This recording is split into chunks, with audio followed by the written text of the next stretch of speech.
కట్టుకథలు ఆయన చెప్పినందుకే ఆయనకి తిరుమల తిరుపతి దేవస్థానం board chairman ఇచ్చారు. ఆయన కాలు పెట్టగానే 6 చచ్చిపోయారు. మహాపాపం చేశాడనమాట. అది ఇలాంటివన్నీ చేసి ఈ మూర్తి గారు అనే ఆయన 2023లో చెప్పిన గాజు పగిలిన ఇది గ్లాసు కథ, పగిలిన గ్లాసు కథ మళ్ళా మొన్న చెబుతున్నాడు. ఏంది స్వామి నాకు అర్థం కాల మీకు? ఇన్ని కట్టుకథలు చెప్పి ఇంత ప్రచారం చేసి సూర్యుడు వీరుడు చలిని కూడా లెక్క చేయని వాడు, మంచులో కూడా పడుకోగలిగిన వాడు అని ఇట్లాంటి కోతలు కోసేటటువంటి కార్యక్రమం మీరు చేసి చివరికి ఏంటి అంటే కోట్లు ఖర్చు పెట్టారంటే ఎన్ని కోట్లు చెప్పటల్లా, పెట్టుబడులు మాత్రం రాలేదు, పెట్టుబడులు రావు, దావసలితే పెట్టుబడులు వస్తాయని డబాయింపు సెక్షను. ఇట్లాంటి పగిలిన గ్లాసు కథలు ఎన్నో చెప్పి చంద్రబాబు నాయుడు గారి దగ్గర ఏమీ లేకపోయినా ఒక అద్భుతాలు జరిగిపోతున్నాయి అనేటువంటి భ్రమను కల్పించేటటువంటి కార్యక్రమం ఇవాళ చంద్రబాబు నాయుడు గారు చేస్తున్నారు. ఇందాక ఉపన్యాసం కూడా అదే అద్భుతమైన ఉపన్యాసం చెబుతున్నాడు. అంత మొత్తం సారాంశం ఏమిటంటే ఉపన్యాస సారాంశం, మీరు తొందరపడమాకండి, నేను ఇచ్చిన హామీలు చేయలేకపోతున్నాను, నిదానంగా చేస్తాను, సంపద సృష్టించే కార్యక్రమం చేస్తున్నాను, వండే కార్యక్రమం చేస్తున్నాను, వండి మీకు వారుస్తాను అని. వండేది లేదు, వార్చేది లేదు.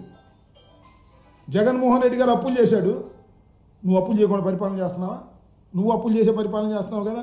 జగన్మోహన్ రెడ్డి గారు ఏ బాటలో వెళ్తున్నావు, నువ్వు ఆ బాటలోనే వెళ్తున్నావు కదా. ఇవాళ కోతలు కోసేటటువంటి కార్యక్రమం ఇవాళ చంద్రబాబు నాయుడు గారు చేసేటటువంటి పని చేస్తూ ఉన్నాడు. వాళ్ళ అబ్బాయిని చూసే ఇందాక ఏదో పెట్టుబడుల గురించి అడిగారు ఎవరో విలేకరు, నీ బోటి విలేకరు అడిగితే, ఏమండి అప్పుడు అమర్నాథ్ గారు మేము చేసినటువంటి ఎంఓయూలే కదా మీరు ఇప్పుడు ఇంప్లిమెంట్ చేస్తుంది అని అడిగితే ఆ కోడిగుడ్డు ఆయన అంటున్నాడు. మరి ఈయనేంటి పెద్ద పప్పు సోద కదా, అప్పుడు దాకా పప్పు అనలేదా? ఏమండి నారా లోకేష్ గారు, మీరు గుర్తుపెట్టుకోండి, మీ నాన్నగారిని చూసి మిమ్మల్ని గౌరవిస్తున్నారు తప్ప, లేకపోతే నువ్వు పెద్ద పప్పు శుద్ధవి అని తెలుసు. మా అమర్నాథ్ ఉన్నాడే కోడిగుడ్డుగా అంటున్నావే నువ్వు, ఆ కోడిగుడ్డు చెప్పిన ఆయన ఒక మంత్రి గారి కుమారుడు. ఆ నాన్నగారు చనిపోయిన తర్వాత కూడా ఈ రాష్ట్రంలో గౌరవం పొందుతున్నాడు. వాళ్ళు నాన్నగారు లేకపోయినా గౌరవం పొందుతున్నటువంటి వ్యక్తి మా అమర్నాథ్ని పట్టుకుని కోడిగుడ్డు అంటావు. నిన్ను పప్పు అంటే మాత్రం నువ్వు ఒప్పుకో, నువ్వు శుద్ధ పప్పువి. ఇవాళ కొద్దిగా నిన్ను గౌరవిస్తున్నారు.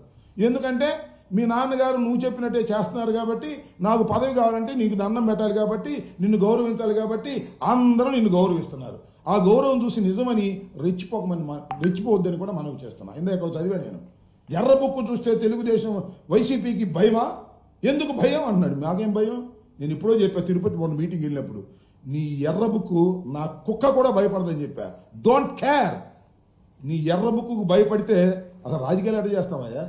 నీ ఎర్ర బుక్కు కోసం భయపడేటువంటి పరిస్థితిలో ఏ ఒక్క కార్యకర్త లేదు. ఎంతమంది జైల్లో వేసినా మేము ముక్కవోని ధైర్యంతో పోరాడుతున్నటువంటి సందర్భాలు ఉన్నాయని కూడా మనవి చేస్తున్నాం. ఇవాళ నేను రిపబ్లిక్ డే